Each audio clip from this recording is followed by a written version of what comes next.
Thank you so much for tuning in. Mr. Mitsubishi here. Today we're here at Tri-City Mitsubishi in Port Coquitlam, and we'll be checking out these fantastic Mitsubishi products, starting Mirage all the way to Outlander GT PHEV. We're gonna check out how a tall person would fit in any of those cars. I'm 6'2", considered tall, so I'll check in how we're feeling in the Mirage, RVR, Eclipse Cross, Gas, Outlander and PHEV. We will be judging these cars based on 4 criteria. Number 1 is going to be the headroom. Number 2 is going to be the legroom. Number 3 is going to be the second row comfort, and number 4 is going to be overall comfort, how a tall person would fit and feel in any of those cars. So let's get going. We're going to start with Mirage and go all the way to Outlander GT PHEV. This one here happened to be the fully loaded GT version, so we have this nice button that we can lock and unlock if we have the keys with us.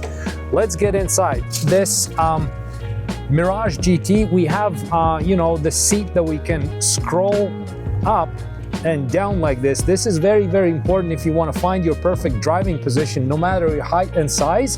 Very important. And then this lever, of course, we have the back adjustment, and we slide forth and back like this.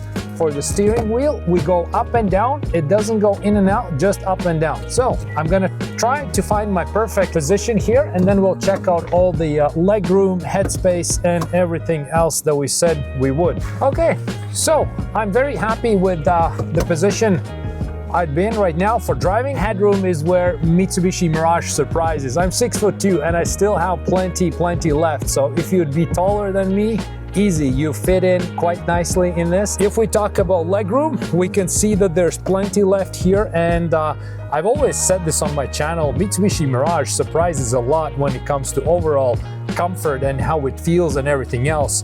Important thing right here, we have an armrest, so that again for your overall comfort is very, very important. And you know what, if I'd have to rate this overall, you know, the way I feel in the car, 5 out of 5 for the car it is. I gotta give it a complete 5. Now let's check out the second row. However, might be slightly different situation. Always when we have many passengers in the vehicle and we have somebody in the second row, typically the driver makes some sort of sacrifice, at least I do. So my passengers are fairly happy with me when I drive, because I don't want them to be super squished in my car, so then I kind of like slide back a little bit forward. But let's assume I didn't do that. Let's just see how much space I have in the second row. Okay, that's me sitting behind me. Let's close the door. Okay, well, this is a 5-passenger vehicle, but if there would be 5 of me, would not be a happy party. So for just one person sitting here, my head is kind of like touching here. You know, I'd have to probably lean on the side a little bit like this, and then I'm totally fine. Not, you know, overly a lot of room, but giving the vehicle we're in, you know what, I'm still happy with what I see here in the second row. Overall, I gotta give it complete 5 for this vehicle for what it is, for tall people, and even if you're sitting in the back, you know, you kind of reasonable expectations and you're pretty good in this vehicle. So let's check out the RVR now. And here we are with the RVR GT. Same thing, we have this nice button here that locks and unlocks the entire vehicle, and we want to see how we're looking and feeling here. Nice leather seats. This is top of the line GT. Again, we have forth and back, up and down. So easy to get your perfect position, right? So we can see how this seat adjusts in so many ways. Steering wheel, up and down, tilt and telescope it in and out as well. So that is an important thing to know about steering wheel adjustment. So let's check out the headroom now. Okay, the headroom, we have lots, right? So this one here also has this beautiful panoramic roof, or glass roof. It doesn't open up, it just gives you extra headlight, and big time cool factor, I think, because RVR had these roofs, you know, way before Tesla did. They like big glass roofs, and this one was a big wow factor for many people. But headroom, lots of room, no shortage there. We have, of course, armrests here. Let's check out the legroom. This is how we're looking for legroom. Lots of legroom, and overall comfort, you know, I gotta say it's 5 out of 5. You know, spoiler alert, I'd probably give 5 to every vehicle because they're just bigger and bigger. Curious to see on Eclipse Cross though, because it's different when it comes to overall design and everything else. Let's check out how it would feel if I drive behind myself. Okay, obviously notable, you know, I can notice a lot more room obviously than Mirage.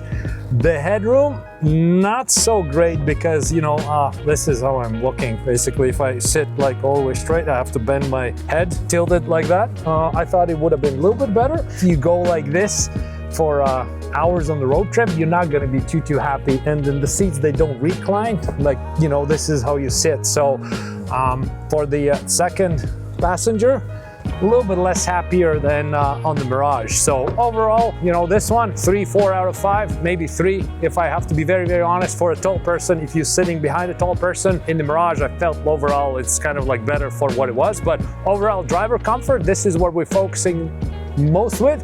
Very happy.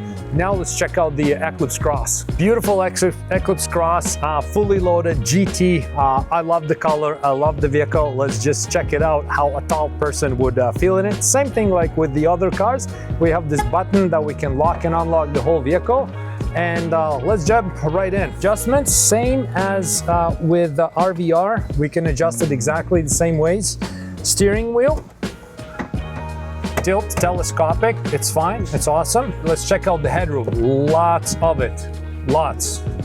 There's absolutely no shortage. And again, on here we have this dual panel roof that we have this side and that side opens up as well. So again, doesn't necessarily give you the extra room, but it's just, you know, you have this open air feel right away. The legroom, again, lots of it, a lot more I can notice than, you know, if I compare to RVR.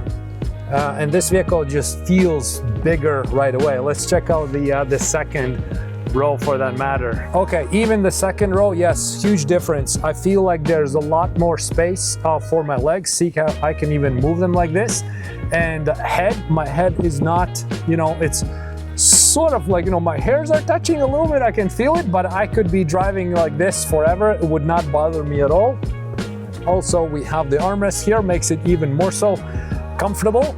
The seats, they can adjust it like this if we want to, right? Not very good position. Again, like this one would be the upright position.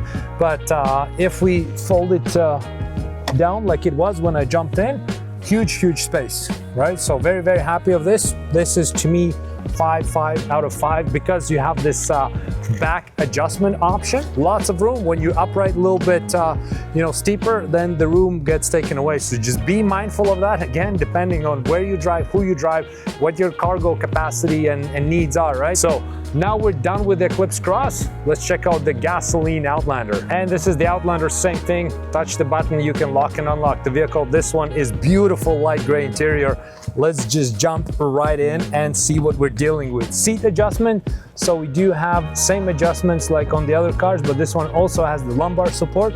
When it comes to overall seating feel and, you know, how we're looking and feeling, this probably is the best one in terms of like how you can adjust it. This one also has tilt and telescopic steering wheel. Lots of headroom. So this is probably how I would sit on my drive. Feeling good, looking good, everything's good. Wow, lots of room. So this one definitely doesn't disappoint. I could feel that I could be much taller, much bigger, and I would still fit really well, you know, in this vehicle. Legroom, same thing. We have lots of room here for all kinds of space, and it just feels, like I said, you could be a much bigger person and you would still feel very good in this vehicle. And for the second row, there's few things you need to know. I want to show you all of that. Now, number one, these seats adjust separately. You have 60/40 seat split, and then you can slide them back and forth. And also, just like on Eclipse Cross, you can recline the back part, right? So it could be positioned like this, it could be positioned like this, or like this. All those things, of course, is gonna affect how you feel as a passenger in the second row. So my head is not touching, my hair is not touching. I can feel like I could feel a little bit of that in the Eclipse Cross, but like nothing in the Outlander. I don't have a sense that I could be much taller and I would still not be touching my head, but you know, who knows? And if I recline all the way back, oh yeah, and now you have that feel.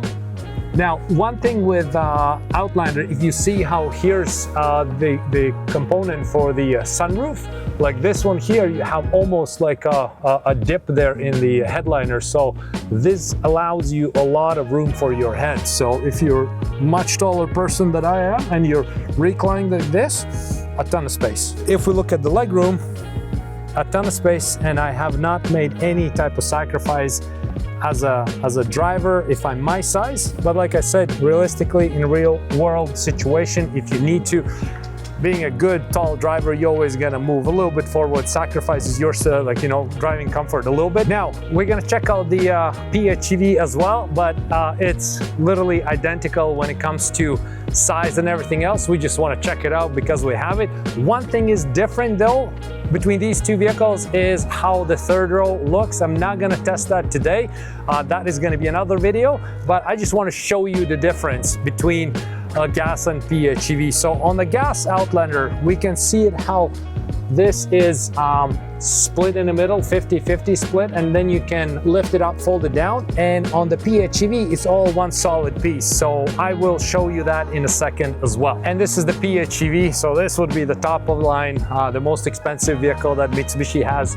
This one has nice, beautiful premium interior, and same thing here. We jump in, we have so many ways how to adjust everything. Plus, we have massage seats with premium upgrades. So the premium upgrade is definitely worth doing it. And same thing, headroom, I feel like could be a lot taller than I am, and I would be fine. Legroom, plenty of it left, especially if we start adjusting steering wheel. Now we can maybe forward a little bit, forward, backwards, whatever we want to do. Like this just feels like some luxury limousine of some type. Like look at the legroom I have, the headspace, everything else, just because the driver made some sacrifices a little bit. I have so much room in here, it's crazy. So this vehicle is very, very good. Definitely 5 out of 5 when it comes to overall driver comfort. Just wanted to show you that trunk real quick on this side, and we can see how this is all solid piece. So it all moves together. So you don't have that 50-50 split the way you have it in the gas Outlander. So that will be sort of the only interior seating difference. Again, that might be handy for some camping trips or whatever else, right? Just keep that in mind that there are seat differences. So thank you so much for checking out this video. It was very, very interesting to see and to compare them parked like this, so we could jump in from other than the bigger one. So it gives you really, really good different perspective on how everything feels. Very good surprise on Mirage, definitely, and Eclipse Cross is a good surprise for the second row as well, especially the fact that we can adjust and everything else. RVR, a little bit less roomy, just need to keep that in mind. And again, it all depends on your daily drives, daily needs. Mitsubishi has the right vehicle. You could be all sizes, and Mitsubishi is gonna be, you know, a very, very good fit for you. So thank you so much for checking out this video. Leave a comment on your favorite Mitsubishi product. Thanks again. See you next time around.